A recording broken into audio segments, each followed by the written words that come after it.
Hello guys, ये देखिए हमने लुमिनस का 1100 मॉडल रिपेयर किया है। और देखिए दोस्तों, इसमें प्रॉब्लम थी, मॉसफेट ख़राब थे इसके। इसमें हमने मॉसफेट डाला है 105, ठीक है।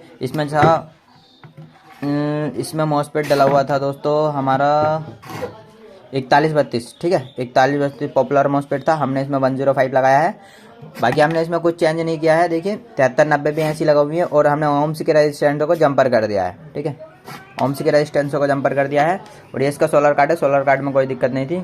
बाकी ये देख सकते हैं आप, बेहतरीन और यूनिक सा डिज़ाइन है, बहुत अच्छा बैकअप है इसका, बैटरी को बहुत सही से रखता है।